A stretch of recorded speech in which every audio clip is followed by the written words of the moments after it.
আমি কিন্তু আপনাদেরকে বলেছিলাম যে আমার যতগুলো মিয়াজাকি আম পাকবে ততগুলোই আপনাদের সামনে কিন্তু আমি দেখাবো। তো আজকে আবারও চলে এসেছি মিয়াজাকি আমের কাছে। তো আম পেকেছে সম্ভবত, সে আমগুলো আপনাদেরকে আমি খুলে দেখাবো। যদিও বলেছিলাম আপনাদের যে ব্যাগিং করা আছে, কাছে চলে এসে একটু আপনাদেরকে বলেছিলাম যে ব্যাগিং করা আছে, যে কারণ এমনিতেই দুর্লভ আম, আর এই আম পাখির নজরে পড়লেই বা কাঠবিড়ালির নজরে পড়লেই কিন্তু রাখবে না।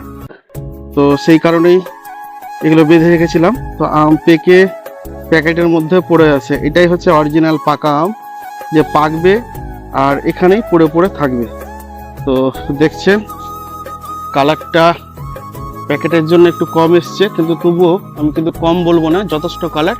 এটা একটা, আরেকটা রয়েছে দেখাচ্ছি আপনাদের।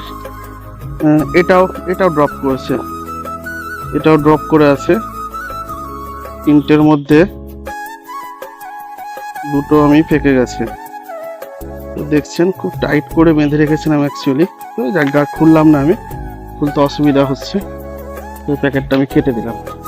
তো দেখছেন এটাও মাশাআল্লাহ খুব সুন্দর হয়ে পেকেছে।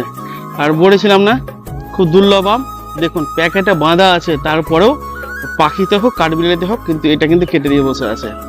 ওই কারণে কিন্তু প্যাকেটিং করেছিলাম। তো আমি আপনাদেরকে আরেকটা আম দেখাচ্ছি। এর আগে এই আমটাই আমার সচরাচর বেশি নজরে পড়েছিল, যার কারণে আমি আজকে ভাবলাম যে আম পেকেছে। দেখুন প্যাকেটে বাঁধার পরেও এইভাবে কাঠবিড়ালিতে কেটে দিয়ে বসে আছে। তো সত্যি খুব খারাপ লাগে, কারণ খারাপও বলবো না, ওদেরও হয়তো অবশ্যই খাওয়ার ইচ্ছা জাগবেই। পৃথিবীর সবচাইতে দামি আম দেখছেন, এই যে 3খানা আম এখন আমি বাড়ি নিয়ে চলে যাব। যাকে যেটা দেওয়ার, যতটুকু খাওয়ার লোককে খাওয়াবো, নিজেও খাবো। তো সবার জন্য দোয়া রইলে, সবাই সুস্থ থাকুন, ভালো থাকুন। আসসালামু আলাইকুম।